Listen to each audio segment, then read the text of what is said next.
Začetnik posavske trgovske brežiške družine Ivan Vidmar, rojen leta 1884, je registriral trgovsko dejavnost z mešanim blagom v Brežicah leta 1910. Kasneje je to dejavnost širil. Bil je pa tudi zelo znan kot založnik razglednic, predvsem z področja Brežic, Čateža ob Savi in Čateških toplic.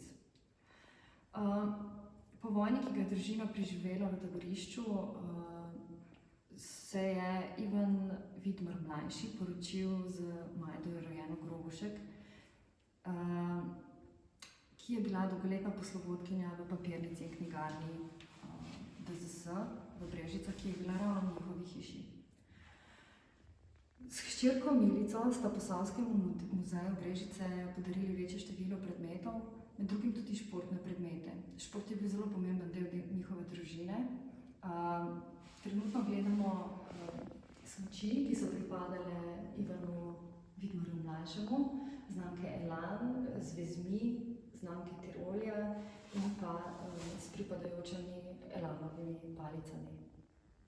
Družina je tudi sicer rada hodila v hribe in igrala tenis in šport je bil pomemben del njihove družine in družabnega življenja. V družini Vidmar so očitno radi tudi drsali. Na razstavi Harmonija štirih elementov imamo razstavljene njihove drsalke, ki so znamke Adidas in so bile ustvarjene v Jugoslaviji. Kot zanimivost pa naj še povem, da je Ivan Vidmar mlajši bil tudi član športnega društva Razlak in je bil hokejist. Hokej se je igralo v Brežicah v poznih 40. in 50. letih 20. stoletja.